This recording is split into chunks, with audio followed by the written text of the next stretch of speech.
Desculpe, Sofia, esta charada de casamento acabou. Ser sua esposa seria entediante. A voz de Carlos de la Vega, afiada e fria como uma lâmina de gelo, cortou o silêncio reverente da capela de Nossa Senhora da Glória, cravando-se no coração de cada um dos convidados.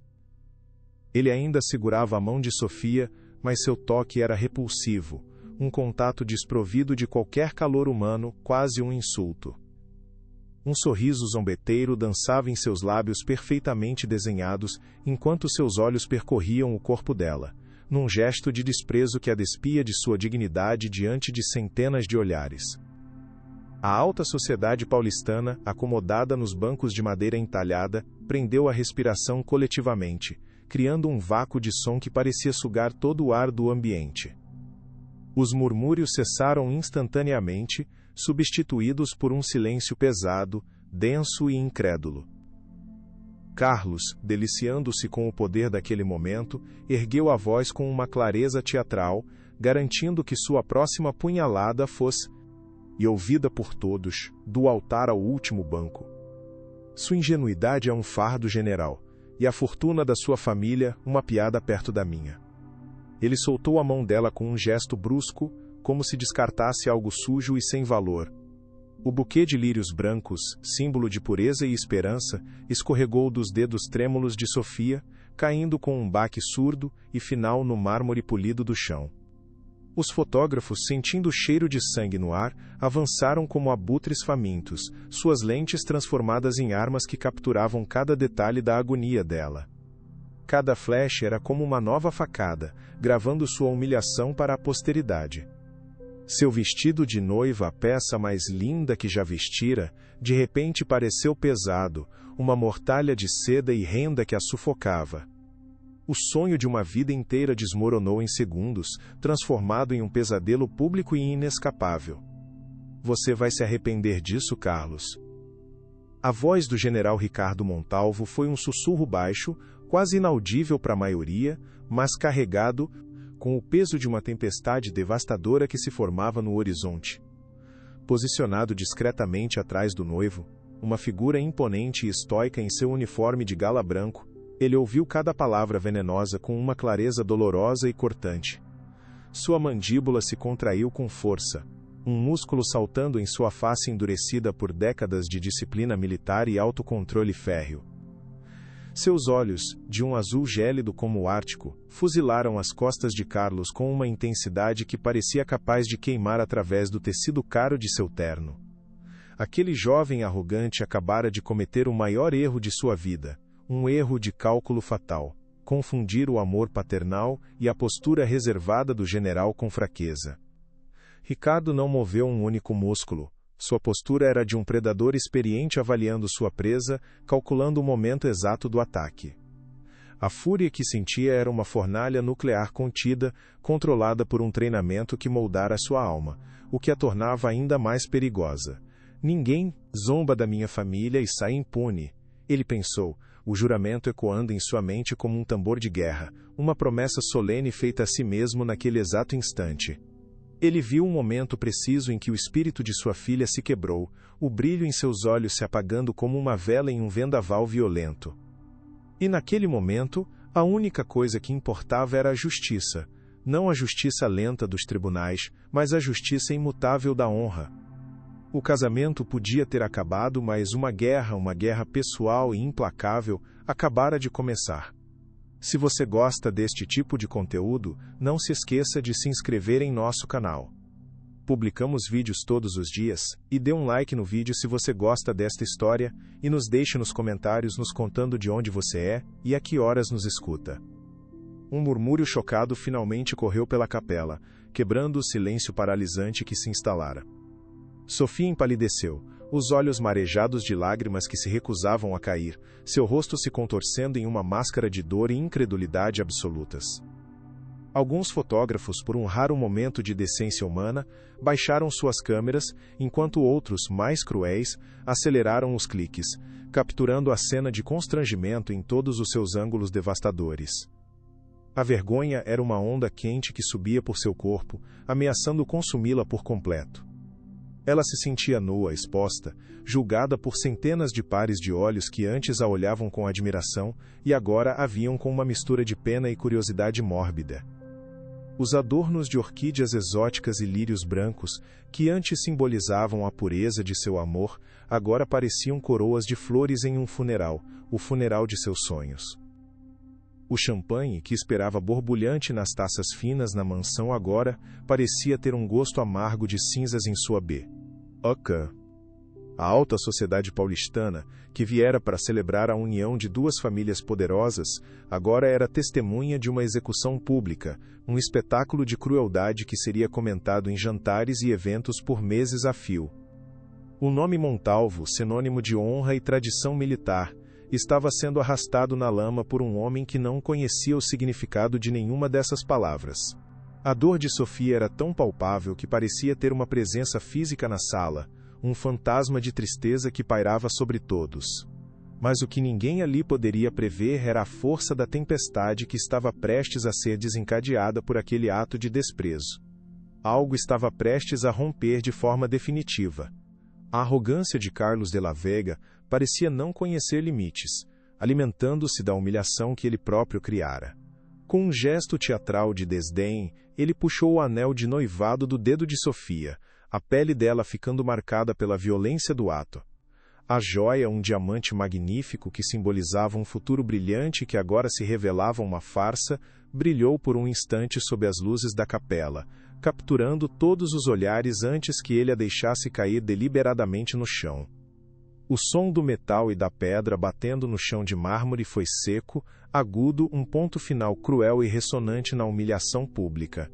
Aquele pequeno barulho ecoou na vastidão silenciosa da igreja mais alto do que qualquer palavra dita, uma declaração final de desprezo e descarte. Para o general Ricardo Montalvo, aquele ato foi a gota de água, o insulto final que transbordou o cálice de sua fúria contida. Foi a profanação de um símbolo, a quebra de um pacto de honra que ele levava a sério. Ele se moveu, seus passos firmes e silenciosos, cortando o espaço entre ele e o altar. Ignorando os olhares chocados e os sussurros que começavam a surgir, ele se agachou com uma dignidade que contrastava brutalmente com a baixeza da cena. Suas mãos, acostumadas a segurar armas e a assinar ordens que decidiam destinos, recolheram a pequena peça do chão frio. Ele a guardou no bolso interno de seu paletó militar, junto ao coração, como se estivesse recolhendo uma bandeira caída em batalha. Ao se levantar, seus olhos finalmente encontraram os de Carlos. Não havia raiva em seu olhar, mas algo muito pior, uma determinação fria e inabalável. Era um olhar que prometia consequências, um acerto de contas que não seria negociado, nem esquecido. Com a dignidade que lhe restava, o general se virou, ignorando completamente a presença de Carlos como se ele fosse um inseto insignificante. Ele tomou Sofia pela mão, um gesto firme e protetor que a ancorou em meio ao turbilhão de emoções que a ameaçava afogar. "Vamos para casa, minha filha", ele disse, a voz baixa e controlada, um farol de calma em meio ao caos.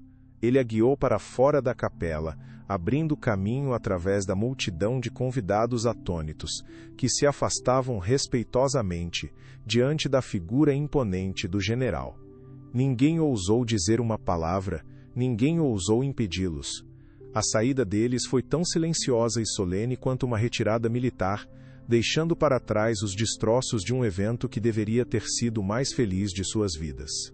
A porta da capela se fechou atrás deles, abafando o som dos murmúrios que recomeçavam cada vez mais altos.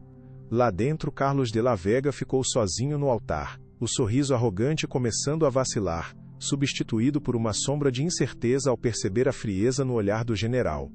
"Ele acha que pode me assustar", pensou Carlos, tentando reafirmar sua própria confiança.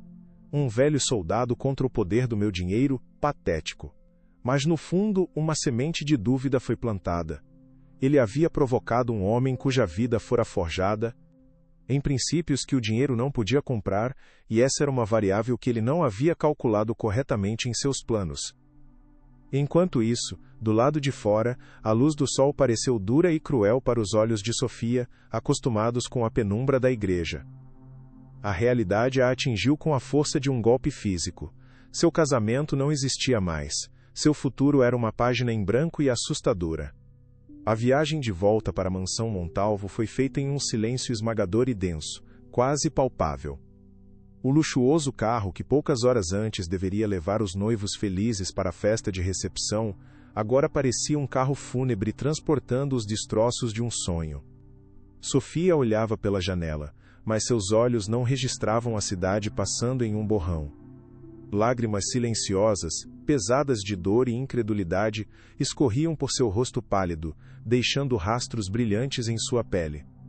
Eu só queria ser feliz, pai. Ela finalmente sussurrou, a voz embargada e quebrada pela angústia, mal passando de um sopro.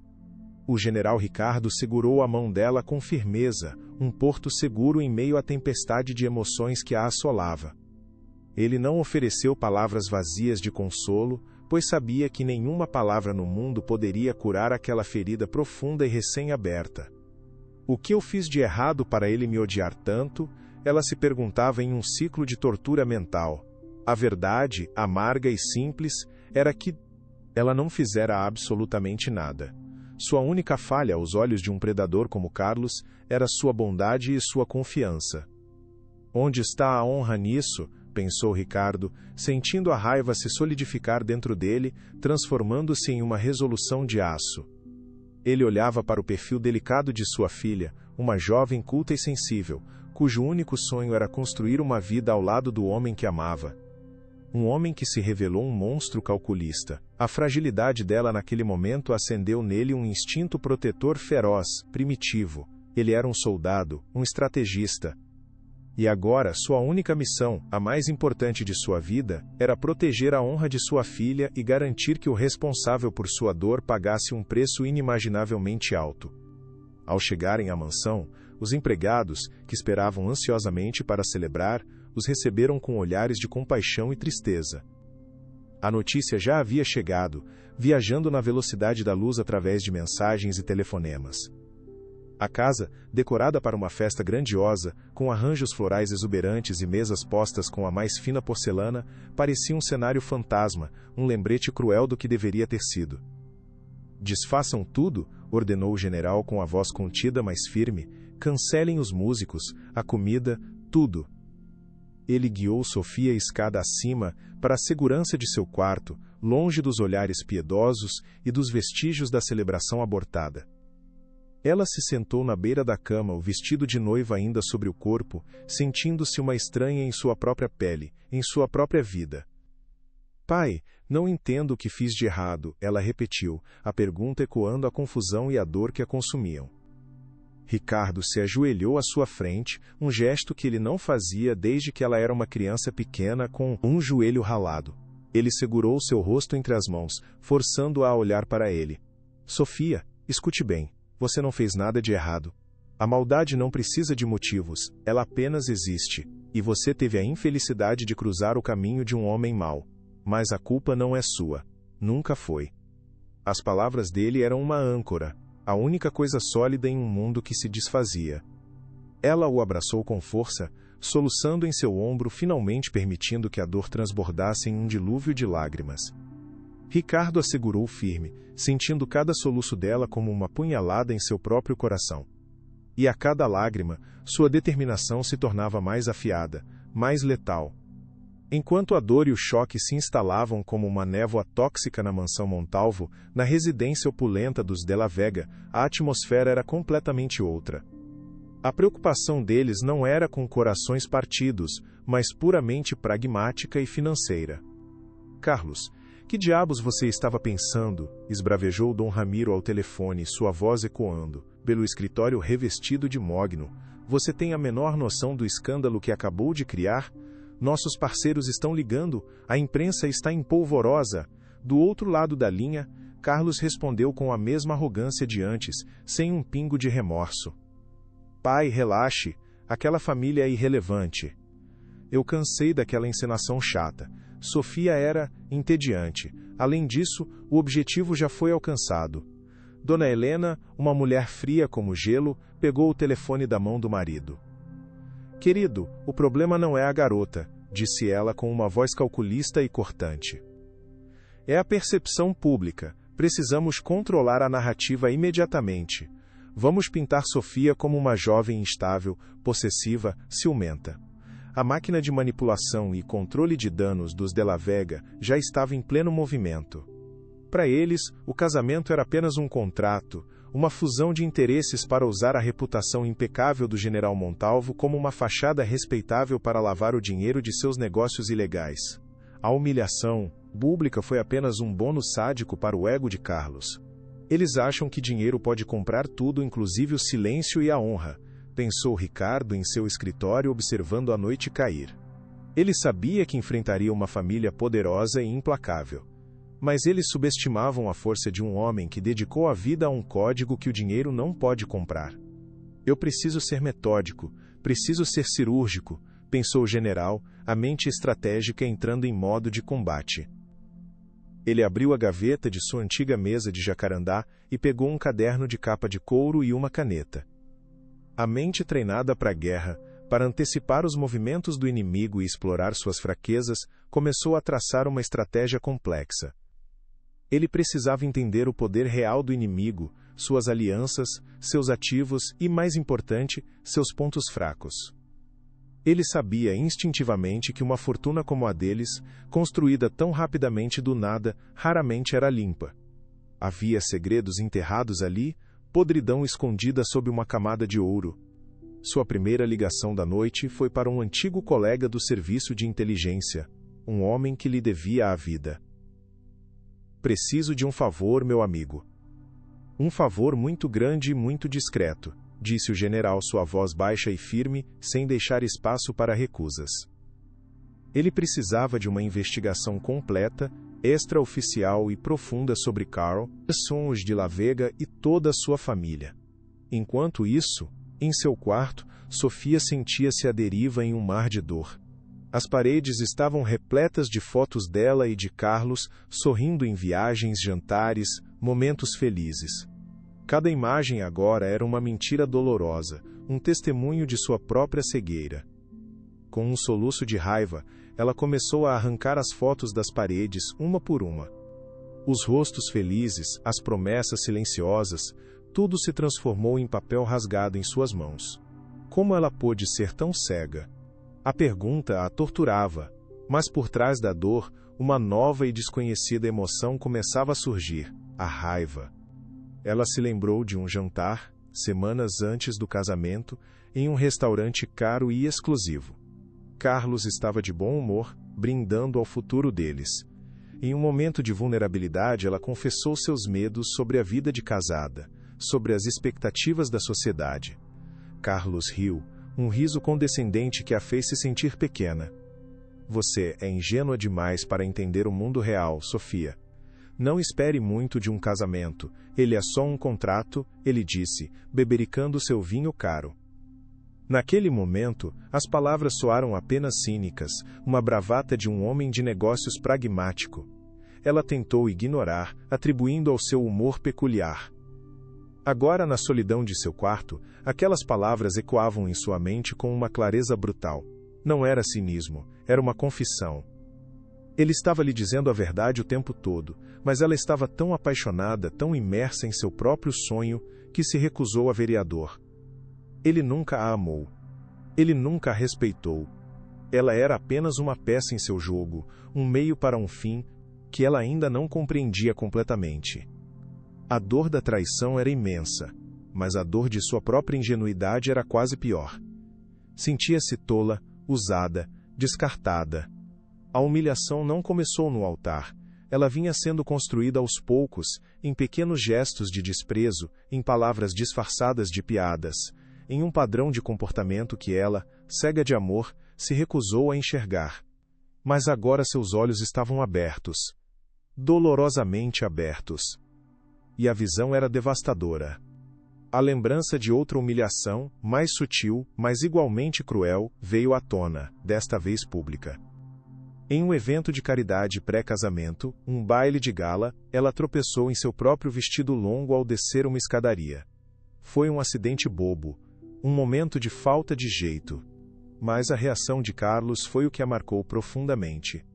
Em vez de ajudá-la a se levantar ou mostrar qualquer preocupação, ele ficou parado, rindo. Uma gargalhada alta e debochada que atraiu a atenção de todos. Cuidado para não cair, querida.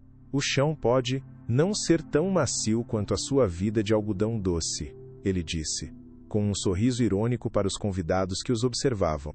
Na época, ela sentiu uma pontada de vergonha e constrangimento, mas tentou convencer a si mesma de que era apenas o humor ácido e peculiar dele, uma faceta de sua personalidade forte. Agora, com a clareza dolorosa da retrospectiva, ela via a maldade pura por trás da piada. Ele se deliciava em diminuí-la, em expor suas vulnerabilidades, em fazê-la se sentir pequena e inadequada. Ele a estava quebrando aos poucos, sistematicamente minando sua confiança, preparando o terreno para o golpe final e devastador. Aqueles pequenos atos de crueldade não eram acidentes ou deslizes, eram parte de um plano doentio, eram ensaios para a grande performance na capela.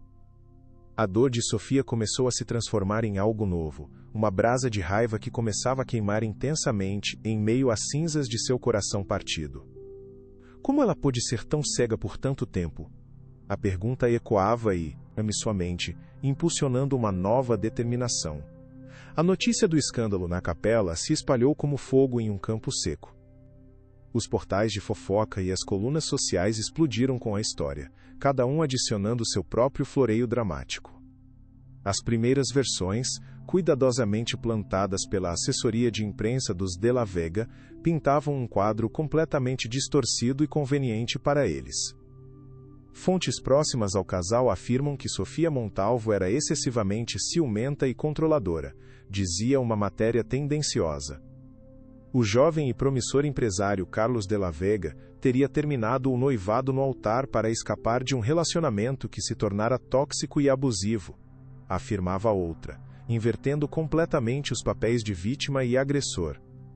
O general Ricardo leu cada palavra com uma calma aterrorizante, seus olhos percorrendo as mentiras sem piscar. Ele esperava por isso.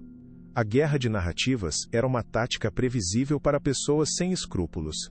Ele passou a noite em claro, seu escritório transformado em um quartel-general e onde ele comandaria sua contraofensiva. Ele revisou documentos, fez ligações para contatos em posições estratégicas. Ele não estava mais agindo apenas como um pai ferido e vingativo. Ele era o general Montalvo em sua mais pura essência, um homem forjado na adversidade, que não recuava diante do inimigo, não importava o quão poderoso ele fosse. Ele se lembrou do juramento que fez ao entrar no exército, de defender a pátria e a honra. Hoje, sua pátria era sua filha, sua honra era a dignidade dela, que fora pisoteada. Pela manhã, ele se levantou, energizado pela missão à sua frente, e foi até o quarto de Sofia. A visão dela, dormindo exausta, rodeada por fotos rasgadas, partiu seu coração, mas fortaleceu ainda mais sua determinação de aço. Sofia, olhe para mim. O general se sentou na beira da cama e segurou o rosto da filha entre suas mãos grandes e firmes, forçando-a a encontrar seu olhar. Você não fez absolutamente nada de errado. A culpa não é sua. A culpa é de um homem mau, um homem sem caráter e sem alma.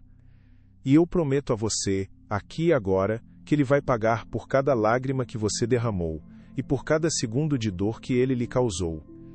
A voz dele era um bálsamo para a alma ferida dela, uma âncora de certeza em meio ao mar turbulento de sua confusão e dor. Pela primeira vez desde o ocorrido na igreja, Sofia sentiu um fio de esperança, uma pequena luz no fim do túnel escuro em que se encontrava. Ela viu nos olhos do pai não apenas amor incondicional, mas uma promessa de justiça, uma promessa que ela sabia que ele cumpriria, custe o que custar. Pai, eu não sei se consigo enfrentar tudo isso, ela começou a dizer, a voz fraca e trêmula, ainda quebrada. Você não precisa conseguir sozinha. Ele a interrompeu gentilmente, mas com firmeza. Nós vamos enfrentar isso juntos, como sempre fizemos. A família Montalvo não foge de uma luta. Nós não nos curvamos à injustiça, nós a combatemos. Ele a abraçou com força, um abraço que dizia tudo o que as palavras não conseguiam expressar. Dizia que ela estava segura, que era amada incondicionalmente e que, acima de tudo, não estava sozinha. Naquele abraço, Sofia encontrou a força necessária para dar o primeiro passo para fora do abismo. A dor ainda estava lá, uma ferida aberta, mas agora havia algo mais crescendo ao lado dela, a semente da resiliência plantada e regada pelo amor inabalável de seu pai. Nos dias que se seguiram àquele pesadelo, a mansão Montalvo se transformou em um centro de operações de guerra. Advogados renomados, investigadores particulares e especialistas em finanças entravam e saíam em silêncio, e o general Ricardo coordenava tudo com a precisão militar que o definia. Ele estava construindo seu caso contra os de la Vega, peça por peça, tijolo por tijolo, sem pressa e sem falhas. Enquanto isso, a família de la Vega continuava sua campanha agressiva de difamação na mídia. Carlos deu uma entrevista exclusiva para uma revista de grande circulação, posando como a vítima incompreendida da história. Eu amava Sofia profundamente, mas sua instabilidade emocional e seus ciúmes doentios tornaram nosso relacionamento impossível. Desejo a ela tudo de bom e que encontre a paz, disse ele, com uma expressão de falsa tristeza ensaiada no rosto. Ele é um ator. Um sociopata talentoso e muito perigoso, disse o principal advogado de Ricardo após assistir à entrevista. Eu preciso de paciência, a virtude do caçador, pensou Ricardo para si mesmo. Ele sabia que a pressa era inimiga da perfeição e da vingança. Enquanto a mídia se deleitava com o drama superficial e a narrativa fabricada, a verdadeira investigação acontecia nas sombras, longe dos holofotes. O amigo de Ricardo do serviço de inteligência começou a seguir o rastro do dinheiro de Carlos, e o que encontrou foi muito mais do que apenas alguns negócios obscuros. Ele descobriu um esquema complexo e internacional de lavagem de dinheiro, empresas de fachada e paraísos fiscais. O casamento com Sofia era a peça final do quebra-cabeça, a chave para dar uma aparência de legitimidade a uma fortuna construída sobre a ilegalidade e a ruína de outros. Mas como provar tudo isso? A primeira peça de evidência concreta e irrefutável chegou em um envelope pardo, sem remetente, entregue por um mensageiro discreto em uma noite chuvosa. Dentro, havia um extrato bancário detalhado de uma pequena e exclusiva instituição financeira nas Ilhas Cayman. A conta estava em nome de duas pessoas, Carlos de la Vega e uma mulher desconhecida, uma tal de Isabela Rossi. O extrato revelava transferências vultosas, milhões de dólares sendo movimentados nos meses que antecederam o casamento, entrando e saindo com uma velocidade suspeita. O general olhou para os números, para as datas, para os nomes, e um sorriso frio e satisfeito se formou em seus lábios. Era a primeira fenda significativa na armadura do inimigo. A primeira prova documental de que a narrativa de Carlos como um noivo de coração partido era uma fraude completa e descarada. Ele não era apenas um noivo cruel e abusivo, ele era um criminoso calculista, envolvido em atividades ilícitas de grande escala. Isabela Rossi, repetiu Ricardo para si mesmo, o nome soando como uma chave. Quem era ela? Sua cúmplice nos negócios? Sua amante? Sua verdadeira parceira? A pergunta pairava no ar do escritório, carregada de promessas de novas e chocantes revelações. O jogo estava mudando de forma decisiva. A vantagem, que antes parecia estar toda com os de la Vega e seu poder financeiro, começava a virar. O general sentiu a adrenalina da perseguição, a mesma que sentia em missões perigosas anos atrás. Ele estava em seu elemento. A caçada estava longe de terminar, mas ele acabara de encontrar o cheiro da presa. O que mais ele descobriria naquela trilha de corrupção? Sofia, aos poucos, com o apoio inabalável de seu pai, começou a sair de seu casulo de dor e vergonha.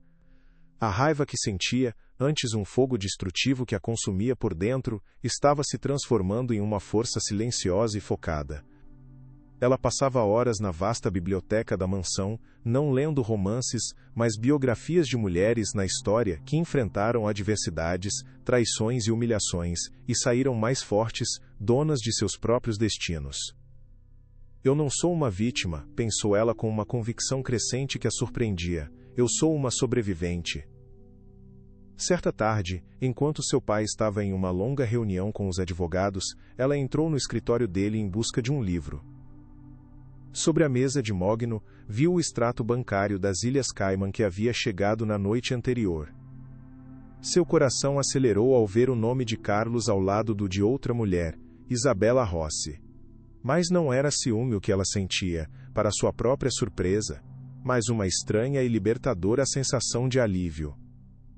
Era a confirm, ação final de que o problema nunca fora ela, sua personalidade ou suas ações. Naquele momento, ela tomou uma decisão irrevogável. Ela não ficaria mais escondida, sofrendo em silêncio. Ela iria lutar. Quando o general Ricardo terminou sua reunião, encontrou Sofia esperando por ele, de pé, com os ombros para trás. Havia uma nova luz em seus olhos, uma chama de determinação. Pai, eu vi o extrato, disse ela, a voz firme e sem tremores. Eu quero ajudar. Me diga o que posso fazer. Quero fazer parte disso.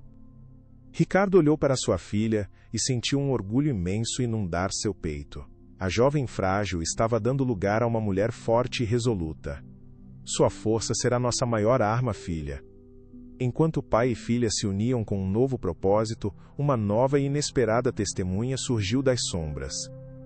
Um ex-funcionário de Carlos de la Vega, um jovem contador brilhante que havia sido demitido sumariamente por se recusar a participar das fraudes contábeis da empresa, entrou em contato com os advogados de Vosurra GTZ, os Montalvo.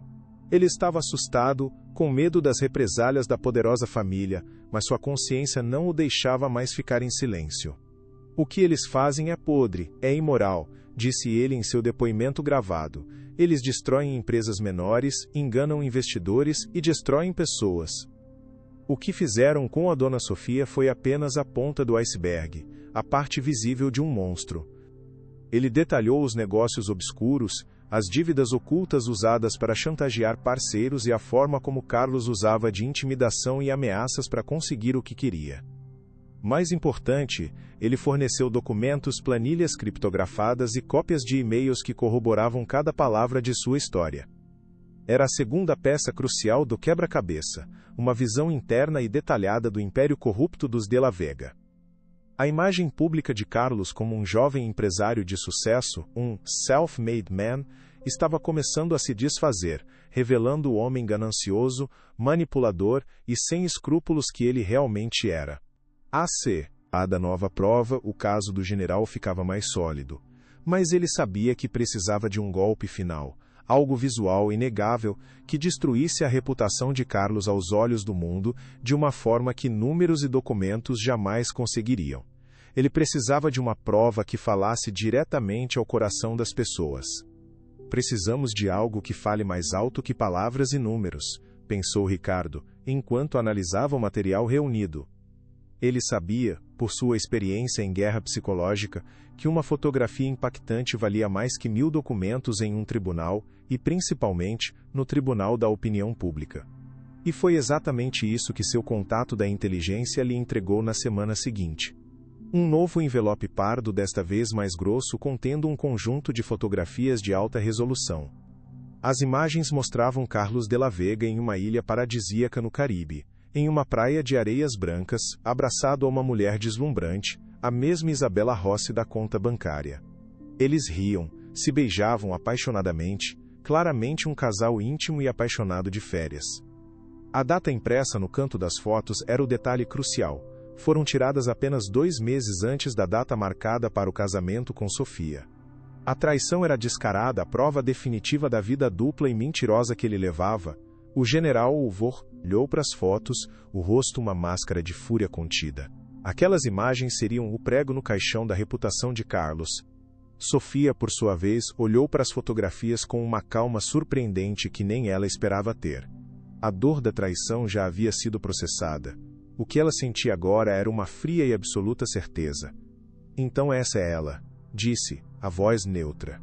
Vê-lo feliz com outra mulher, vivendo uma mentira, era estranhamente libertador. Libertava-a de qualquer resquício de culpa ou dúvida que ainda pudesse ter. Ela havia escapado de uma grande, enorme mentira. Estava finalmente livre da ilusão que aprendera por tanto tempo. Com um arsenal de provas em mãos, a equipe jurídica dos Montalvo entrou com um processo civil por danos morais e materiais, exigindo uma indenização recorde.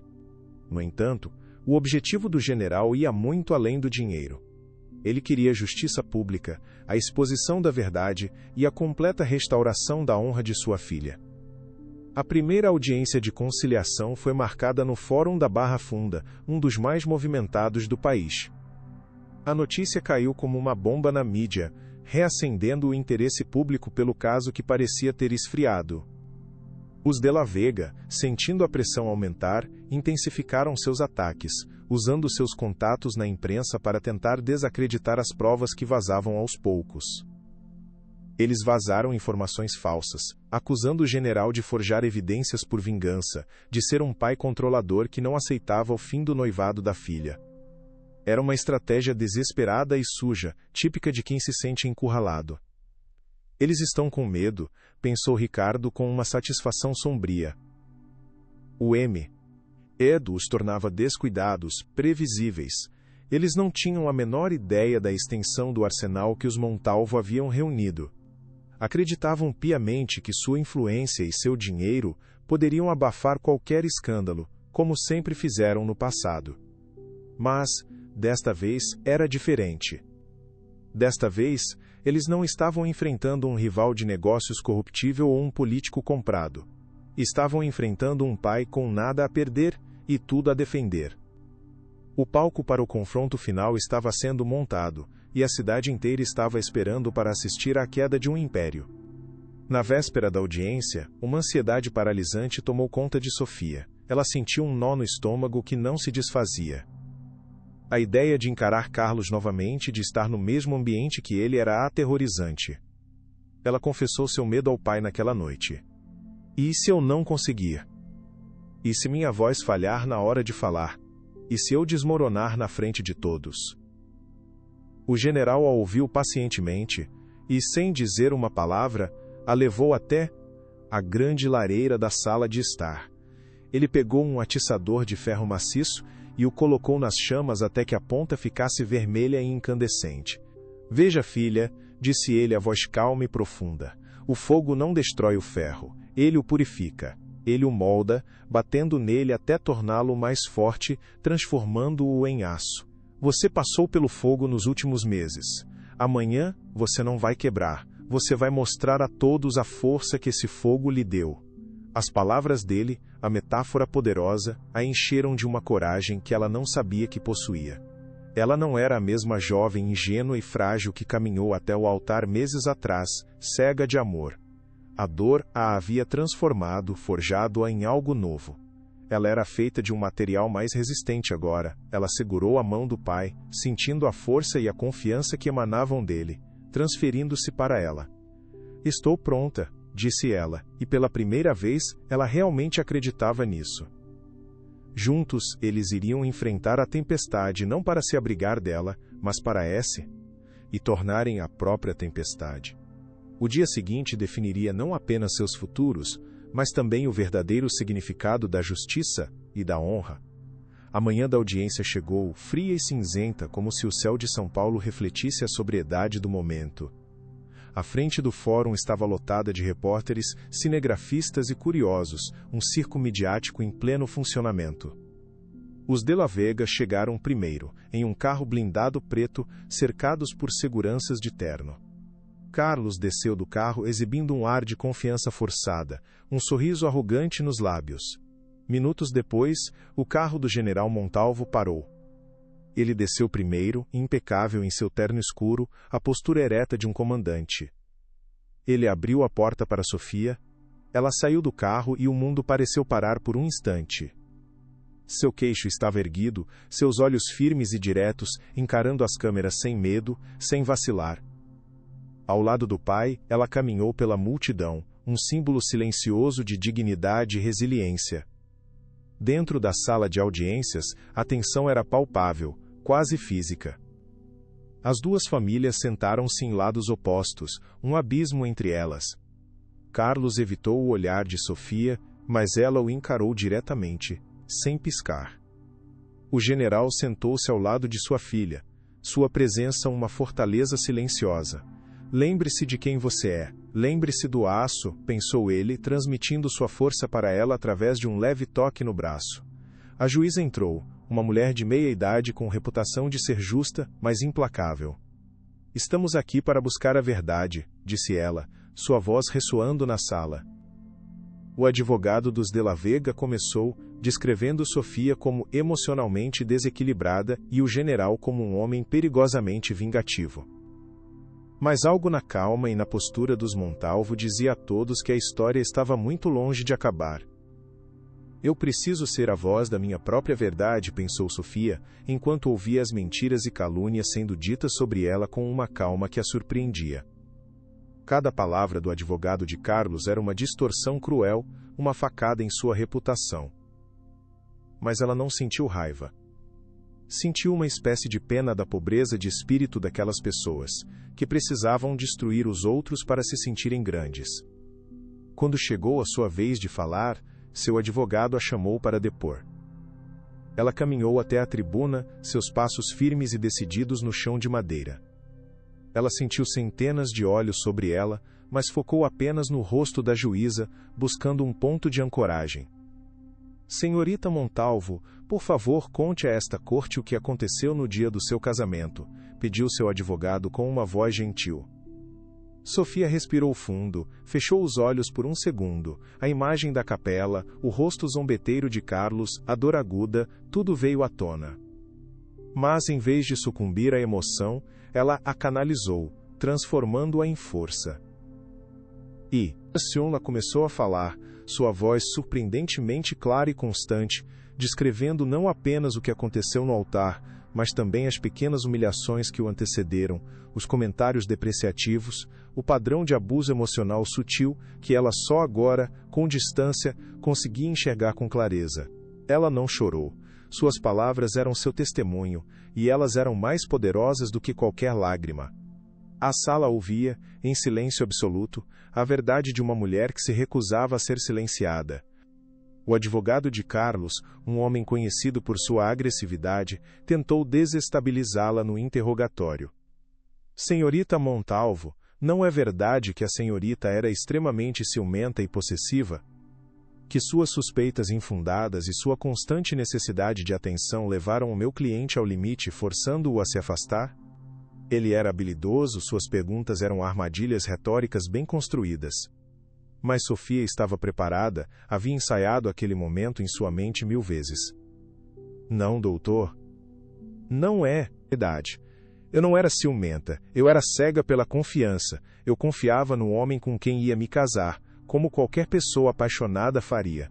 Um erro que muitas mulheres cometem, mas pelo qual nenhuma deveria ser punida ou humilhada publicamente. Sua resposta foi tão direta, tão calma e tão digna, que o advogado se desestabilizou por um momento. E quanto às suas alegações absurdas de fraude?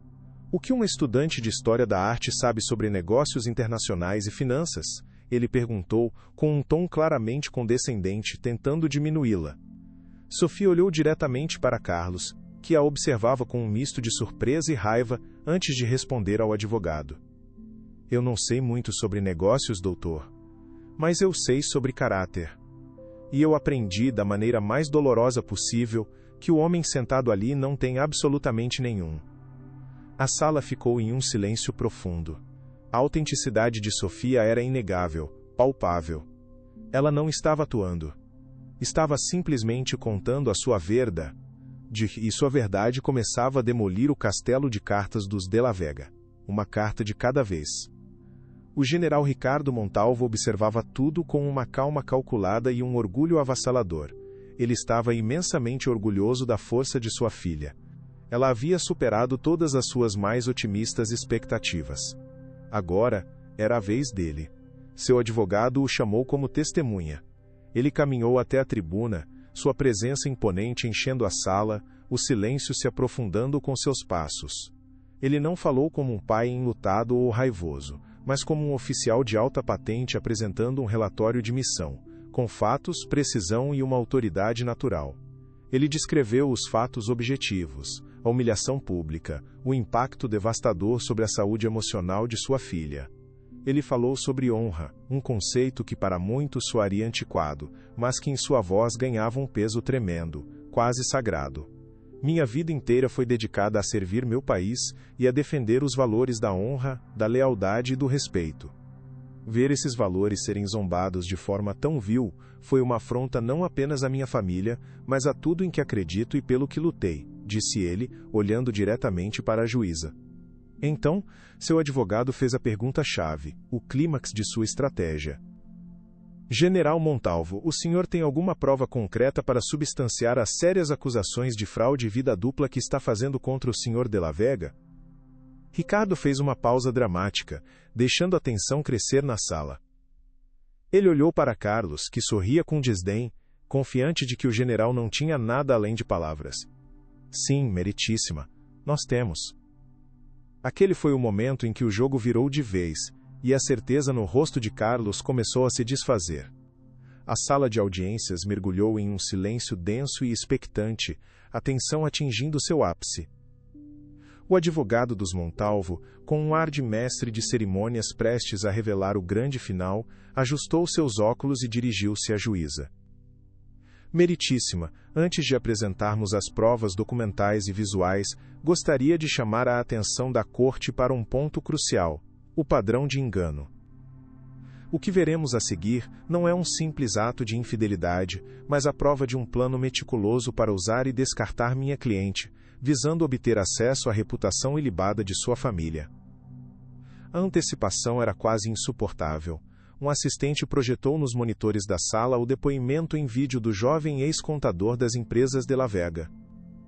A imagem do rapaz, nervoso mas determinado, preencheu as telas. Carlos me pedia para criar balanços falsos, para inflar os lucros e esconder dívidas de investidores. Era uma prática comum, um modus operandi da empresa. Quando eu me recusei a assinar um documento fraudulento, ele ameaçou destruir minha carreira, dizia a voz gravada, ecoando pela sala. Carlos de la Vega empalideceu, o suor brotando em sua testa. Objeção! Isso é irrelevante para o caso de danos morais, protestou seu advogado, levantando-se de um salto. A juíza negou com um aceno de cabeça. A objeção é negada. Prossiga, doutor. A corte está interessada neste padrão de comportamento. O advogado dos Montalvo sorriu discretamente. A primeira peça da armadilha estava armada. Ele estava construindo não apenas um caso, mas a demolição completa do caráter e da credibilidade do inimigo. A verdade começava a emergir, peça por peça, e era mais sórdida do que qualquer um poderia imaginar. O próximo golpe foi ainda mais devastador. O advogado dos Montalvo começou a projetar, um por um, os extratos bancários da conta secreta nas Ilhas Caimã. Os números em colunas intermináveis dançavam nas telas, revelando um fluxo de milhões de dólares. O nome de Carlos de la Vega e Isabela Rossi aparecia repetidamente, ligados por transações de valores exorbitantes.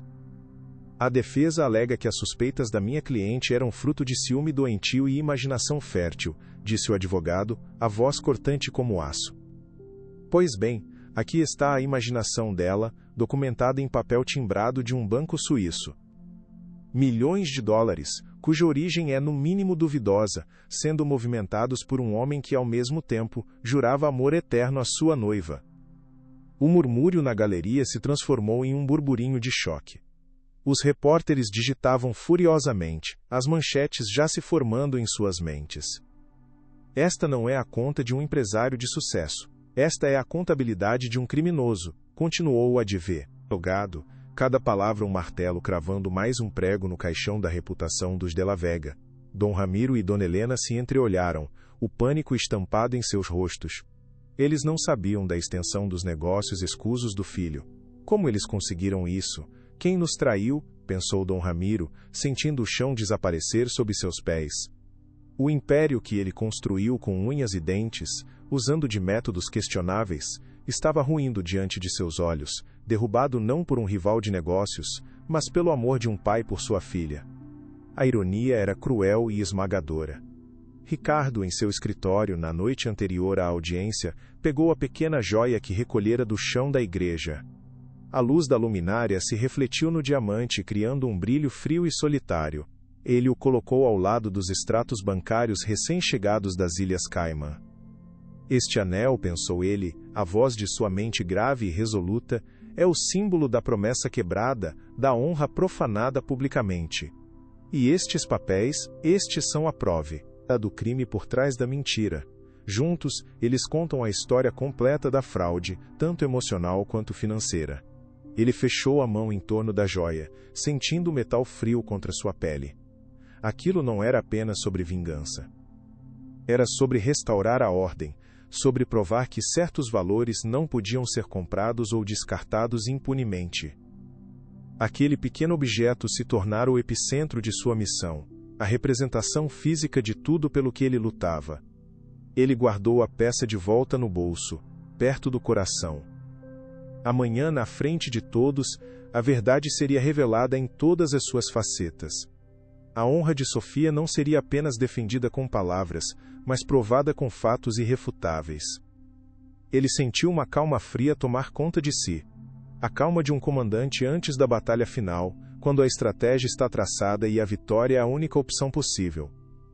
A noite seria longa, mas o amanhecer traria consigo o dia do acerto de contas. O mais forte está por vir. Fique até o final. E então, veio o golpe final, o checkmate daquela complexa partida de xadrez. Meritíssima, anunciou o advogado dos Montalvo a voz solene, para que não reste a menor dúvida sobre a vida dupla e a fraude emocional perpetrada pelo réu, apresentamos nossa última prova. As luzes da sala foram ligeiramente diminuídas, criando uma atmosfera de cinema. A primeira fotografia explodiu nos monitores, em alta definição. Carlos de La Vega e Isabela Rossi, em uma praia de areias brancas e mar azul turquesa, abraçados, sorrindo um para o outro com uma intimidade que era impossível de forjar. Um suspiro coletivo varreu a sala, a imagem mudou, um beijo apaixonado, as silhuetas recortadas contra um pôr do sol espetacular. Outra, em um iate luxuoso brindando com taças de champanhe, a alegria e a cumplicidade estampadas em seus rostos. Eram as fotos de um casal feliz, vivendo um romance de cinema. Montagem! É uma farsa, gritou Carlos, levantando-se de um salto, o rosto pálido como cera. Mas o detalhe impresso no canto de cada foto era a adaga final no coração de sua mentira. A data. As fotos foram tiradas 2 meses antes do casamento. 2 meses antes de ele ficar no altar e humilhar Sofia. O castelo de cartas desmoronou em um instante. Dona Helena soluçou, cobrindo o rosto. Dom Ramiro parecia ter envelhecido 20 anos. A verdade, em cores vibrantes, estava exposta para o mundo inteiro vereador. O silêncio que se seguiu foi mais ensurdecedor do que qualquer grito. A ruína era total, pública e inegável. O caos se instalou na sala de audiências. Repórteres se acotovelavam para conseguir o melhor ângulo do rosto desfigurado pelo pânico de Carlos. Dona Helena chorava histericamente enquanto Dom Ramiro tentava em vão acalmar o filho, que continuava a gritar acusações de conspiração. Eu disse para ele ser discreto. O idiota, pensou o pai, a raiva se misturando ao desespero. Ele via o império de uma vida inteira se dissolver em um escândalo público por causa da arrogância de seu herdeiro. Carlos olhou para o general Montalvo, e pela primeira vez não viu um velho soldado antiquado, mas um adversário formidável, um estrategista que o havia superado em cada movimento. Ele o subestimou de forma catastrófica, e agora pagava o preço mais alto. Em meio a toda a confusão, Sofia permaneceu imóvel, uma ilha de calma em um mar de tumulto. Ela olhou para as fotos do homem que amou, feliz com outra mulher, e não sentiu dor. Sentiu uma profunda e libertadora indiferença. Aquele homem na tela era um estranho. A última corrente que aprendia aquele passado doloroso finalmente se partiu. Ela estava livre. Essa história te comove? Deixe seu like e se inscreva, continuamos. Em meio ao caos crescente, uma figura se levantou, e sua simples ação trouxe um silêncio instantâneo e pesado à sala. Era Sofia. Ela caminhou com passos lentos, mas firmes e decididos, em direção ao centro da sala, parando diretamente em frente à mesa da juíza. Todos os olhos estavam nela, seguindo cada movimento seu. Sua postura não era a de uma vítima quebrada, mas sim a de uma rainha retomando seu trono usurpado. Meritíssima, ela começou, a voz surpreendentemente clara e firme, sem um pingo de tremor, ressoando com uma força que ninguém, especialmente os de la Vega, esperava. Por meses, eu me perguntei o que eu tinha feito de errado. Por meses, a humilhação pública que sofri me fez acreditar que eu era insuficiente, que eu era o problema. Como muitas mulheres, fui ensinada a internalizar a culpa, a buscar o erro em mim mesma. Ela fez uma pausa calculada, olhando por um breve instante para Carlos, que a encarava, com uma mistura de ódio e incredulidade. Hoje, nesta sala, eu não vejo apenas a prova da minha inocência. Eu vejo a minha libertação. A libertação de uma mentira que quase destruiu meu espírito, que quase me convenceu de que eu não tinha valor. Suas palavras, simples e diretas, carregavam o peso de uma verdade universal, tocando o coração de cada pessoa presente, de cada mulher na sala. Ela não estava mais falando apenas por si mesma. Estava falando por todas as mulheres que já foram enganadas, diminuídas e silenciadas. Não estou aqui buscando vingança, continuou Sofia, a voz ganhando ainda mais força e convicção a cada palavra pronunciada. A vingança é uma emoção pequena, que envenena a alma de quem a sente. O que eu busco é algo muito maior, muito mais profundo. Busco justiça. Busco a restauração da minha honra, não aos olhos da sociedade, que é volúvel e esquecida, mas aos meus próprios olhos, que é o que realmente importa. Busco o direito de contar a minha própria história, ouve a minha própria voz, e não com a narrativa distorcida que tentaram impor sobre mim. Ela estendeu a mão aberta, a palma virada para cima. Todos na sala se inclinaram para a frente em seus assentos, tentando ver o que ela segurava com tanta solenidade. Brilhando intensamente sob as luzes da corte, estava o anel de noivado. A mesma joia caríssima que Carlos havia arrancado de seu dedo e jogado no chão da igreja com tanto desprezo e violência. O símbolo de uma promessa quebrada, de uma humilhação pública televisionada. Mas nas mãos dela, agora, ele parecia diferente, ressignificado. Este objeto, disse ela, erguendo-o para que todos pudessem ver, foi usado como uma arma para me ferir. Foi jogado no chão como se fosse lixo, assim como meus sentimentos foram tratados. Mas eu o guardei. Guardei-o não como uma lembrança da dor, mas como um lembrete da minha própria força para sobreviver a essa dor. A sala estava em um silêncio reverente, todos hipnotizados por sua dignidade e coragem. Ela era a personificação da resiliência. A juíza a observava, os olhos fixos, a expressão de quem testemunhava algo verdadeiramente extraordinário. Com um gesto final cheio de simbolismo e poder, Sofia se aproximou da mesa da juíza e, com uma delicadeza que contrastava brutalmente com a violência com que a joia fora descartada, depositou-a sobre a madeira polida. O pequeno objeto de metal e pedra pareceu ressoar no silêncio absoluto, um ponto final na longa e sórdida narrativa de mentiras de Carlos de la Viga. Eu o devolvo, disse ela, a voz agora suave, mas carregada de uma finalidade inquestionável. Não porque ele não tenha valor monetário, mas porque o meu valor, a minha honra e a minha dignidade não podem ser comprados, vendidos ou jogados fora por ninguém. Eles são meus. E hoje, aqui, diante de todos, eu os tomo de volta. Ela se virou lentamente e caminhou de volta para seu lugar, de cabeça erguida, sem olhar para trás nem por um segundo. Aquele ato, mais do que qualquer prova o mental ou testemunhal, foi o que selou a vitória. Foi um nocaute moral, um cheque-mate executado com graça e inteligência. O advogado de Carlos estava boquiaberto, sem palavras. Carlos de la Vega estava completamente derrotado, não apenas legalmente, mas espiritualmente. Ele fora reduzido a nada pela força silenciosa e inabalável da mulher que ele tentou destruir de todas as formas. O general Montalvo colocou a mão no ombro da filha, um gesto contido, mas que transbordava um orgulho e um amor infinitos. A guerra havia acabado. A justiça finalmente prevalecera. Se esta história tocou seu coração, compartilhe para que chegue a mais pessoas. A juíza, uma mulher de meia idade conhecida por sua rigidez e postura impassível, parecia visivelmente comovida, um fato raro e notado por todos os presentes. Ela pigarreou, recompondo-se e ajeitando os óculos, mas havia um novo tom em sua voz quando se dirigiu à corte. O que testemunhamos aqui hoje vai muito além de uma disputa civil por danos morais, começou ela, olhando diretamente para Carlos, que parecia ter encolhido em sua cadeira a cara, uma sombra do homem arrogante de antes. Testemunhamos a chocante falta de caráter de um lado e a extraordinária demonstração de dignidade do outro. As evidências apresentadas são esmagadoras e irrefutáveis. Elas não pintam apenas um quadro de infidelidade, mas sim um esquema premeditado de engano, fraude emocional e, como os documentos financeiros sugerem, crimes graves que serão devidamente investigados pelas autoridades competentes.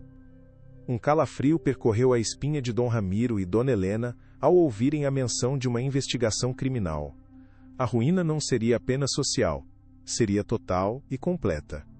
Este tribunal não pode reparar um coração partido, continuou a juíza, sua voz ressoando com autoridade, mas pode, e vai, impor uma sanção que reflita a gravidade da ofensa à honra e à dignidade da senhorita Montalvo. O martelo estava prestes a cair, e seu som ecoaria por toda a cidade, derrubando um império que fora construído sobre a areia movediça da mentira e da corrupção. Esta corte precisa de um recesso, pensou a juíza, mas em minha mente, a decisão já está tomada e não haverá apelação. O veredito, quando proferido após o recesso, foi exemplar e absolutamente devastador para os Della Vega. A juíza condenou Carlos a pagar a maior indenização por danos morais da história daquele tribunal, uma quantia astronômica que o despojava de grande parte de sua fortuna pessoal. Mas ela não parou por aí.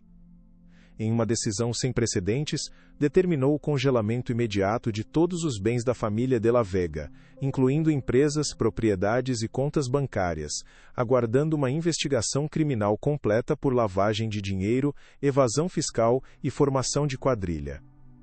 Ninguém está acima da lei, não importa quão rico ou poderoso se julgue, declarou a juíza, sua voz firme como aço, olhando para a família que um dia pareceu intocável.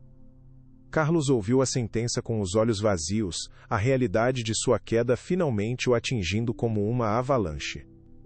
Sua vida de luxo, poder e impunidade havia acabado de forma abrupta e definitiva. Os repórteres na sala explodiram em atividade, teclando freneticamente em seus celulares. Império Della Vega desmorona em tribunal, dizia a manchete de um portal de notícias. Herdeiro milionário condenado por fraude e enfrenta investigação criminal, gritava outra. O nome Della Vega, antes sinônimo de sucesso e poder, tornou-se da noite para o dia sinônimo de vergonha e crime. O general Montalvo apertou a mão de seu advogado, um gesto silencioso de profunda gratidão. Conseguimos, minha filha. A justiça foi feita. Ele sussurrou para Sofia, a voz embargada pela emoção. Ela apenas assentiu, uma lágrima solitária, desta vez de puro alívio, escorrendo por seu rosto. A saída do fórum foi um pandemônio controlado. Uma multidão de jornalistas se acotovelava na escadaria, microfones e câmeras apontados, tentando obter uma palavra, uma imagem, qualquer coisa. Os Della Vega foram escoltados por seguranças, os rostos cobertos por casacos e pastas, fugindo das câmeras como criminosos comuns. Carlos, em um último ato de desespero e arrogância, tentou gritar algo para os repórteres, talvez uma última negação, mas sua voz foi abafada pelo barulho da multidão e pela imensa vergonha que o consumia. Ele era uma figura patética, um rei deposto e humilhado em seu próprio reino. Em completo contraste, quando o general Montalvo e Sofia apareceram no topo da escadaria, um silêncio respeitoso se formou gradualmente. As perguntas eram mais contidas, o tom era de admiração e respeito. O general não disse uma palavra. Apenas colocou um braço protetor ao redor de sua filha e a guiou com segurança através da multidão. Sofia não se escondeu. Ela olhou diretamente para as câmeras, não com desafio, mas com uma paz serena e inabalável. Seu rosto, que antes fora um símbolo de dor e humilhação pública, agora era um símbolo de força, resiliência e da vitória da dignidade sobre a mentira. Senhorita Montalvo, como se sente agora depois de tudo isso? Perguntou uma repórter conseguindo se aproximar. Sofia parou por um instante, olhou para a mulher, e, com um leve sorriso, respondeu com uma única palavra: livre. Apenas uma palavra, mas que resumia tudo. Era o fim de um capítulo sombrio e o começo de uma nova vida, escrita inteiramente em seus próprios termos. A viagem de volta para a mansão Montalvo foi o oposto daquela viagem dolorosa e silenciosa do dia do não casamento. O silêncio no carro agora era de paz, de missão cumprida e de uma profunda exaustão emocional.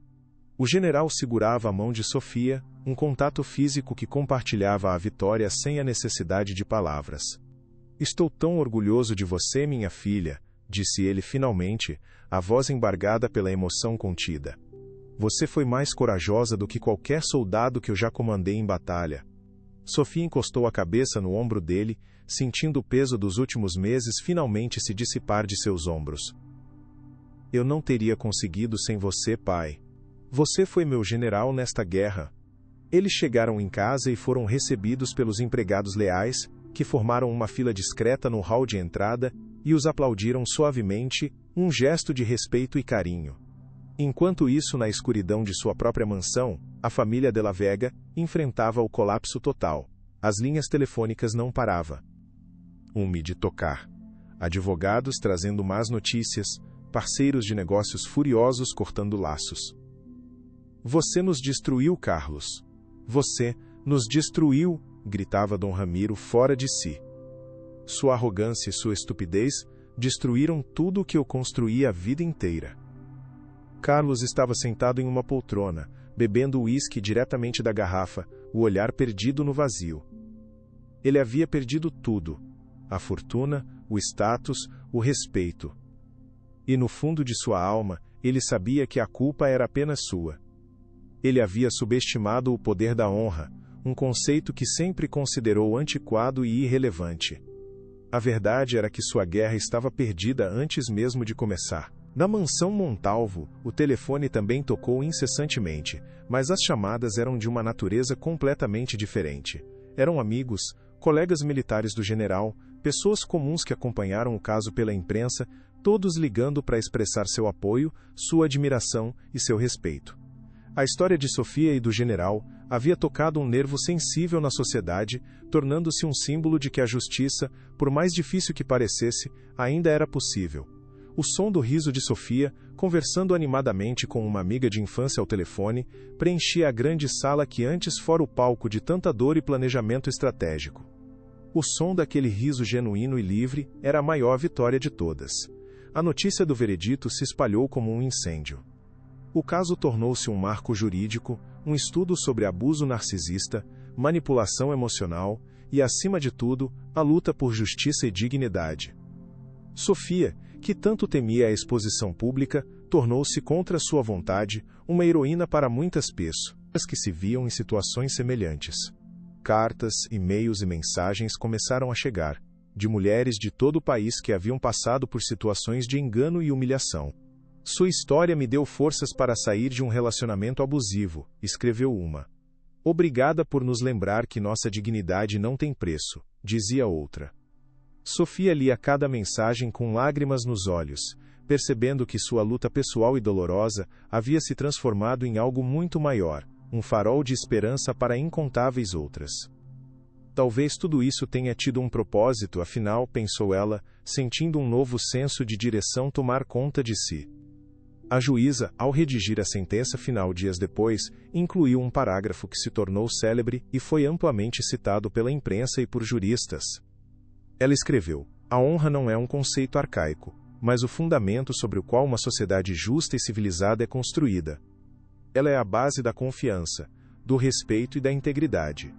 Neste caso, a corte não julgou apenas os atos ilícitos de um homem, mas reafirmou o valor inestimável da dignidade humana. A coragem da senhorita Montalvo em reivindicar sua verdade, em enfrentar a humilhação com força e graça, serve como um poderoso lembrete de que a justiça não é apenas um direito, mas uma responsabilidade que todos nós compartilhamos. Essas palavras foram citadas em jornais por semanas, debatidas em faculdades de direito e compartilhadas incansavelmente nas redes sociais. Elas elevaram o caso de um mero escândalo da alta sociedade a um momento de profunda reflexão nacional sobre valores, ética e caráter. O general Ricardo Montalvo leu a sentença em seu escritório, e pela primeira vez em décadas sentiu seus olhos marejarem, não de tristeza, mas de um profundo e avassalador orgulho.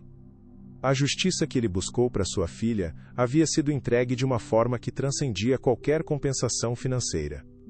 Havia sido uma vitória moral, uma afirmação dos princípios de honra e dever que guiaram toda a sua vida. A batalha judicial terminara, mas o legado daquele dia estava apenas começando a ser escrito para todos. O sol da manhã seguinte pareceu brilhar de forma diferente sobre a mansão Montalvo, mais quente e mais claro. Havia uma leveza no ar, uma sensação de paz que não existia há meses. Sofia desceu para o café da manhã e, pela primeira vez em muito tempo, sentiu fome de verdade, um desejo simples pela vida. Sentou-se no jardim, fechando os olhos e sentindo o calor do sol em seu rosto, e sorriu. Era um sorriso genuíno, que vinha de dentro, iluminando suas feições. Seu pai se juntou a ela alguns minutos depois, trazendo 2 xícaras de café fumegante. Um brinde, disse ele, erguendo a xícara com um brilho nos olhos. Há novos começos. Há novos começos, repetiu ela, a voz mais forte, mais confiante do que nunca. Eles tomaram o café em um silêncio confortável, ouvindo o som dos pássaros. A normalidade daquele momento era o maior luxo que poderiam desejar. Não havia mais advogados para a Liga, ZUR, nem a sombra da mídia pairando sobre eles. Havia apenas a paz de um dever cumprido. A serenidade de uma tempestade que finalmente passara. Pai, eu estive pensando, começou Sofia, e Ricardo a ouviu com total atenção, vendo nos olhos dela a faísca de um novo sonho, uma nova ambição. A jovem que fora quebrada e humilhada no altar não existia mais.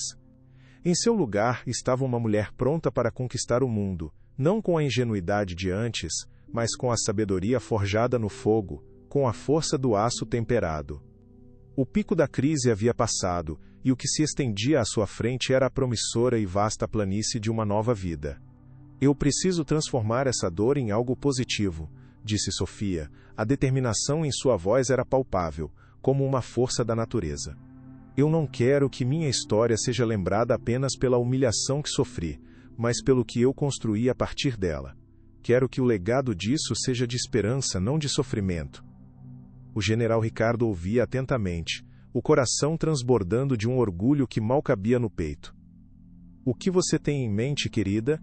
Ele perguntou, já sabendo que seria algo grandioso.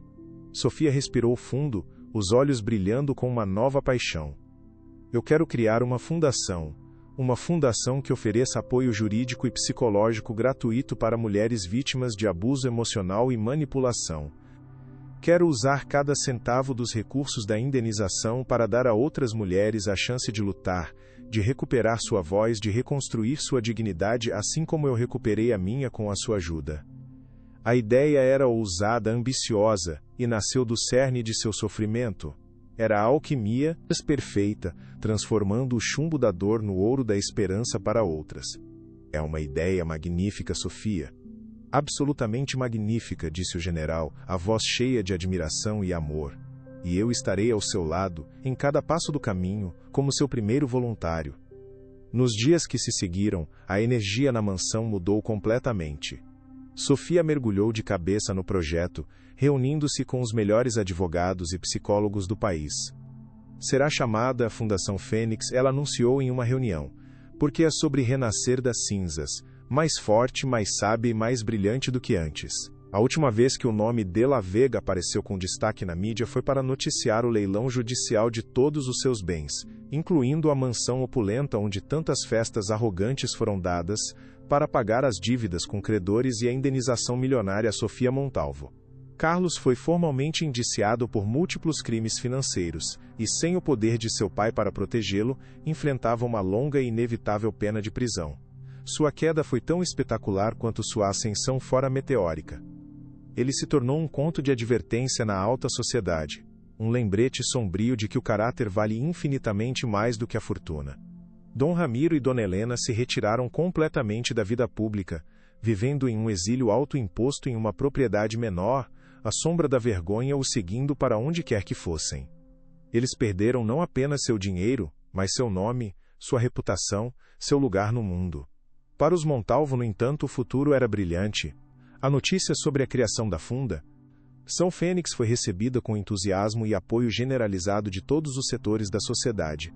A história de Sofia deixou de ser sobre um casamento desfeito para se tornar uma história sobre o poder da superação e da resiliência. Ela havia reescrito sua própria narrativa, transformando o ponto final cruel que Carlos tentou impor em uma vírgula, o começo de um novo e extraordinário parágrafo em sua vida. A justiça poética era inegável. A poeira do tribunal finalmente assentou, mas o silêncio que se seguiu não era de forma alguma vazio, e sim preenchido por uma paz profunda e recém-conquistada que ecoava pelos corredores da imponente mansão Montalvo, agora um santuário de recomeços. Nos dias que se sucederam àquele veredito histórico e redentor, Sofia sentiu como se estivesse reaprendendo a respirar, cada inspiração mais leve e mais limpa que a anterior, completamente livre do peso sufocante da vergonha e da injustiça que carregara em seus ombros por tanto tempo. Ela passava horas intermináveis no jardim, que antes fora seu refúgio para a dor, mas que agora se transformara em um espaço sagrado para a contemplação e o renascimento de sua alma. Observava com atenção as orquídeas que seu pai cuidava com tanto esmero e dedicação, vendo em sua resiliência e beleza delicada um espelho fiel de sua própria e árdua jornada de superação. Eu sobrevivi, não apenas sobrevivi, eu floresci contra todas as probabilidades, pensou ela, um sorriso genuíno e sereno finalmente adornando seus lábios, algo que não acontecia há muito tempo. A humilhação que quase a destruiu por completo havia se tornado, paradoxalmente, a terra fértil de onde sua nova e inabalável força brotava com um vigor impressionante.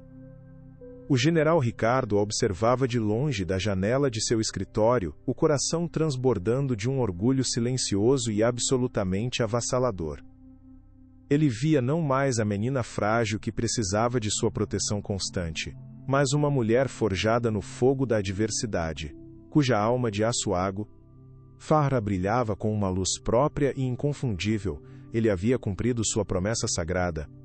A notícia do veredito exemplar e da corajosa luta de Sofia correu o país como um rastilho de pólvora, transformando-a de uma figura de pena e escândalo em um poderoso símbolo de empoderamento e justiça para incontáveis pessoas.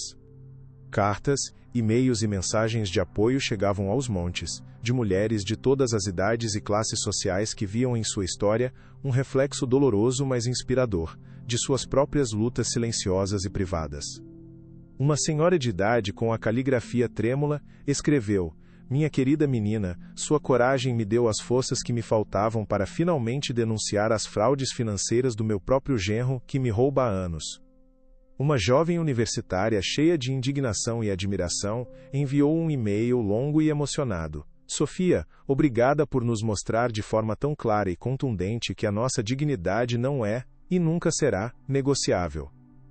Sofia lia cada uma daquelas palavras com os olhos marejados de lágrimas, percebendo com uma clareza avassaladora que sua dor pessoal e íntima havia se tornado um catalisador para uma mudança social muito maior e mais significativa do que ela poderia imaginar. "Eu não posso de maneira nenhuma deixar que essa onda de esperança se dissipe no ar", ela disse ao pai em uma manhã ensolarada no jardim, a voz carregada de uma nova e inabalável determinação. "Essa luta não foi só minha, pai. E por isso a vitória também não pode ser."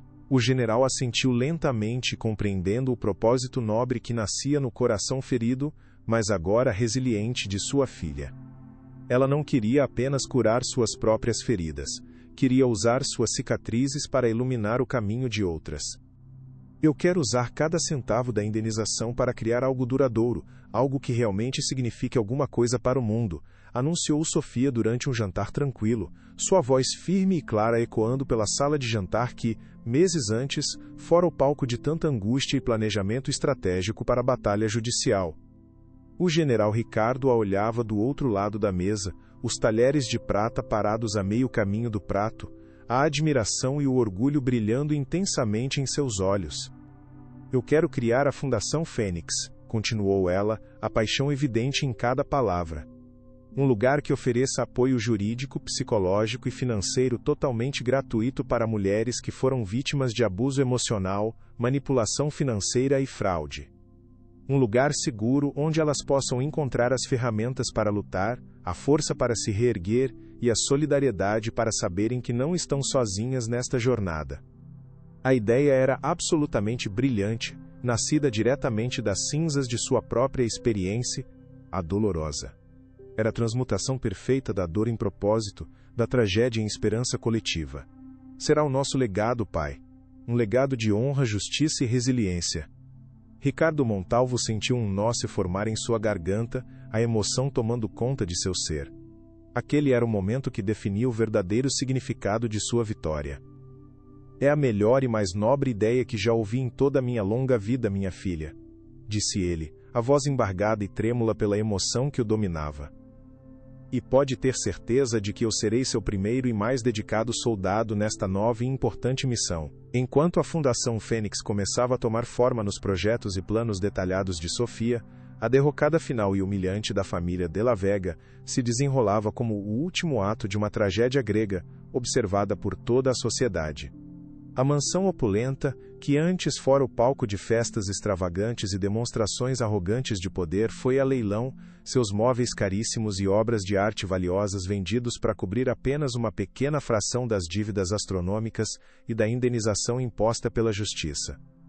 A imagem de Dom Ramiro e Dona Helena saindo do local, os rostos encobertos por jornais para fugir dos flashes impiedosos dos fotógrafos, tornou-se um símbolo indelével da impermanência da fortuna construída sobre a desonestidade e a crueldade. Carlos de la Vega, o arquiteto de toda a ruína, despojado de sua riqueza, de seus privilégios e de sua arrogância, foi condenado a uma longa pena de prisão por fraude, lavagem de dinheiro e formação de quadrilha. Sua última aparição pública foi a LG. Emado vestindo um uniforme de presidiário, o olhar vazio e completamente derrotado de quem perdeu não apenas a liberdade mas a própria alma. Ele se tornou uma mera nota de rodapé na história da cidade, um conto de advertência sobre a soberba e a falta de caráter. A justiça dos homens às vezes tarda, mas a justiça do caráter é imediata e implacável, refletiu o general para si mesmo, lendo a notícia no Jornal da Manhã. Ele não sentiu alegria ou satisfação com a ruína deles, apenas a confirmação sóbria e definitiva de que cada um colhe exatamente aquilo que planta. A inauguração da sede da Fundação Fênix, em um casarão histórico primorosamente restaurado no coração da cidade, foi um evento que marcou profundamente a sociedade paulistana, não pelo luxo mas pelo significado. Não havia o brilho ostensivo e vazio das festas dos de la Vega, mas sim uma atmosfera palpável de propósito, esperança e solidariedade genuína. Sofia, vestindo um elegante e discreto vestido azul marinho, subiu ao Pripro da Bellinon, Casso na Monta Adelio Ave, bódio para seu discurso de abertura. Sua voz, que um dia quase fora silenciada pela vergonha e pelo medo, agora soava clara, calma e incrivelmente inspiradora, cativando a todos os presentes. Esta fundação não nasceu da raiva ou do desejo de vingança, mas sim do amor, disse ela, olhando diretamente para o pai, que a observava emocionado na primeira fila, com lágrimas nos olhos. Do amor que me salvou, e da descoberta de que a nossa maior força reside em nossa capacidade de transformar nossas feridas mais profundas em sabedoria e poder. A fênix não apenas renasce das cinzas, ela voa mais alto do que antes, com asas fortalecidas pelo próprio fogo que tentou consumi-la. Ao final do discurso, os aplausos foram longos, calorosos e comovidos, uma verdadeira ovação que reconhecia não apenas o projeto, mas a mulher extraordinária que ela havia se tornado. O ambiente estava carregado de uma energia positiva e transformadora, um sentimento de que algo verdadeiramente novo e bom estava começando naquele lugar. Era o início de um capítulo completamente diferente para a cidade e para tantas vidas que seriam tocadas por aquele trabalho. Após o término da cerimônia, enquanto recebia os cumprimentos de apoiadores e futuros parceiros, um jovem arquiteto, o principal responsável pela restauração impecável do prédio, aproximou-se dela com um sorriso tímido mas sincero. Seu discurso foi tão poderoso e bem estruturado quanto a fundação que você nos pediu para construir, Sofia. Foi uma honra imensa fazer parte de algo com tanto significado, disse ele, seus olhos transmitindo uma admiração genuína e profundamente respeitosa, algo que ela não via há muito tempo. Ele se apresentou como Miguel. Foi um gesto simples, uma conversa breve em meio à multidão, mas, para Sofia, aquele momento representou o primeiro e inesperado vislumbre de um futuro onde a confiança em outra pessoa, especialmente em um homem, poderia, talvez, ser possível novamente. Ela sentiu uma calma que a surpreendeu. O P. Reiser foi todo meu, Miguel. Você conseguiu transformar um lugar antigo e esquecido em um espaço de novos começos, de esperança, respondeu ela, sentindo um calor inesperado e bem-vindo se espalhar por seu coração. Não havia flerte ou segundas intenções, apenas uma conexão baseada em respeito mútuo e em um propósito compartilhado. Aquela pequena semente de interação, plantada sobre o alicerce sólido da admiração e do trabalho conjunto, parecia prometer a possibilidade de uma flor rara e bela no jardim de sua nova vida.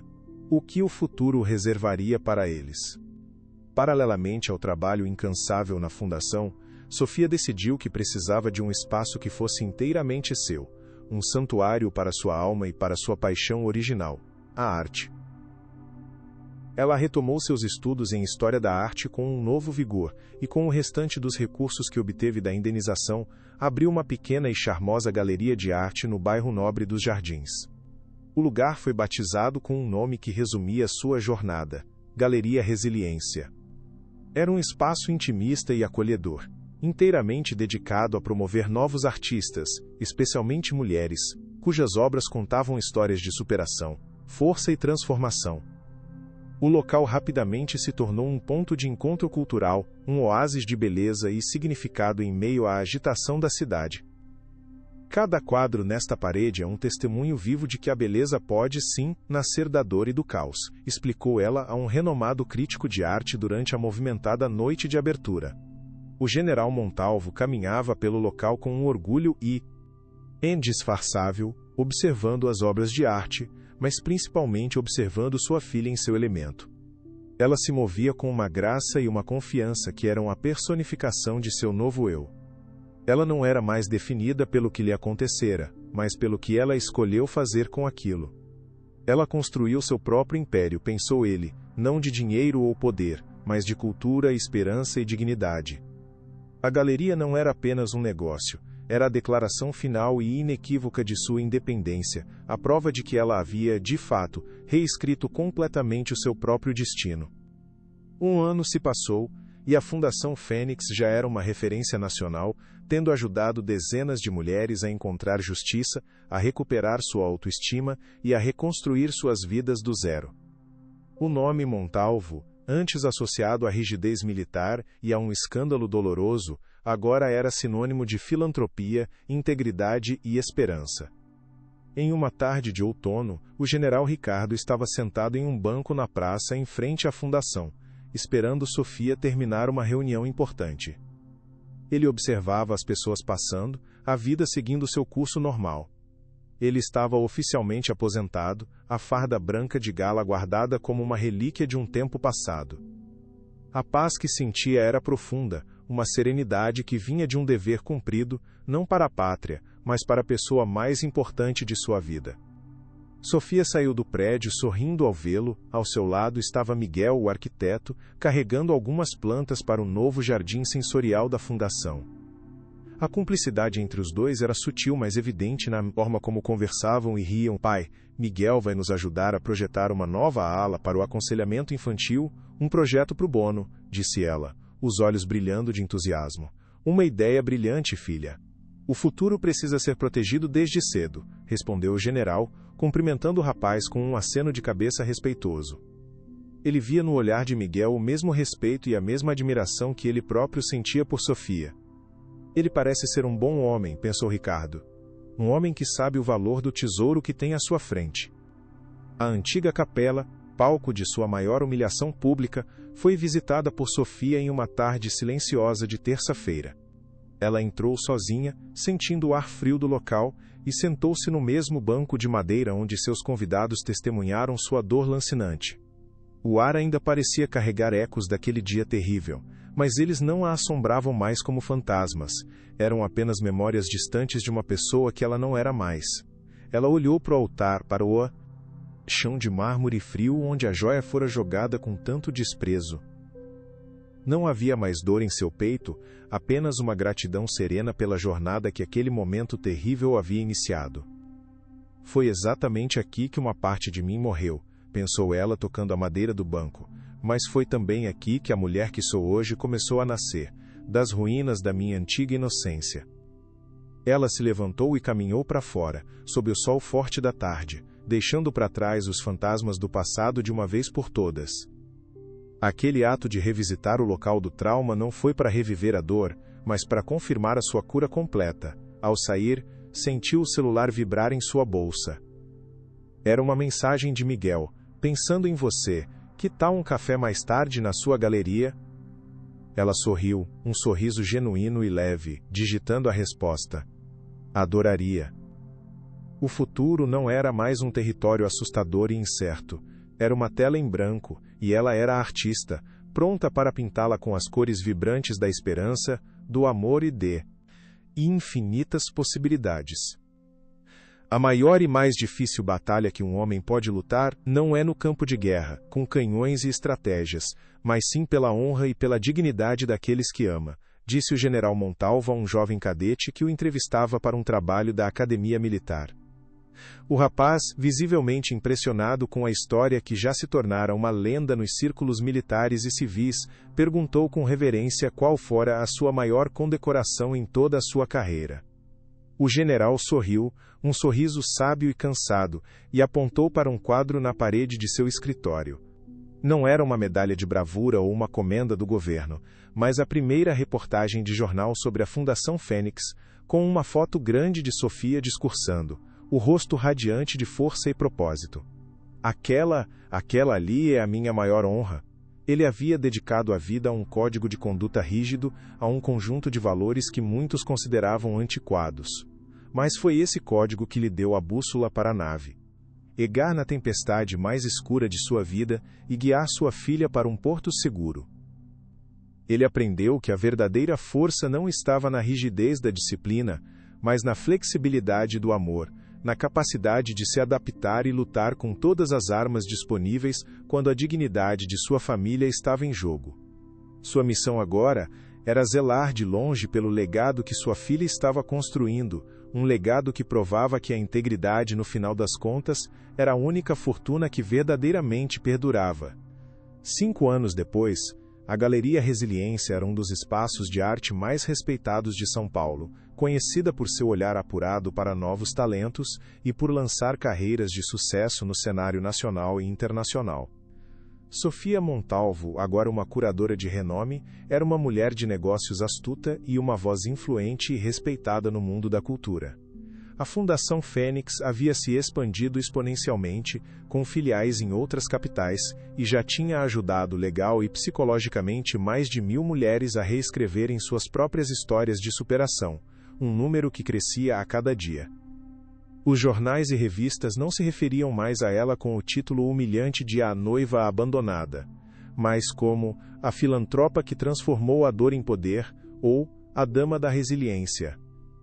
Ela e Miguel haviam se casado em uma cerimônia íntima e feliz no jardim da mansão, cercados apenas por amigos próximos e pela família.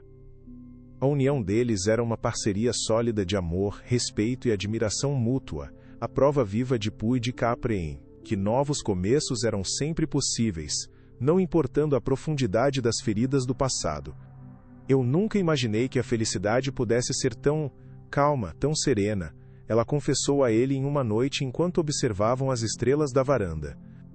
A felicidade verdadeira não precisa de barulho ou de plateia, meu amor, respondeu ele segurando sua mão com firmeza. Ela encontrou um amor que não a diminuía, mas a celebrava.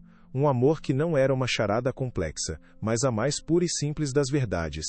O general Ricardo Montalvo, agora um avô carinhoso e dedicado de um menino de olhos curiosos chamado Ricardo como ele, passava seus dias em uma paz que nunca julgara possível alcançar. Ele via o neto brincar no mesmo jardim onde um dia traçou planos de guerra contra os de la Vega, e seu coração se enchia de uma gratidão imensa e transbordante. A honra de sua família não apenas fora restaurada, mas florescera, multiplicando-se em cada vida que a Fundação de Sofia tocava, em cada obra de arte que a galeria dela exibia, e no riso inocente e contagiante de seu neto. A história dele se tornou um poderoso exemplo, ensinado não apenas nas faculdades de direito, como um caso de estudo sobre reparação de danos morais, mas contado de boca em boca, como uma fábula moderna sobre justiça e resiliência. Uma fábula que provava sem sombra de dúvida que a dignidade não tem preço e não pode ser tirada por ninguém, apenas abandonada por quem não a possui. E que o amor de um pai, quando mobilizado pela justiça, é a força mais implacável e transformadora do universo, capaz de mover montanhas, derrubar impérios de mentiras e garantir que, no final, o bem e a honra sempre prevaleçam. A verdadeira vitória, ele concluiu, não estava na queda do inimigo, mas na gloriosa e inabalável ascensão daqueles que lutaram pela verdade custe o que custar.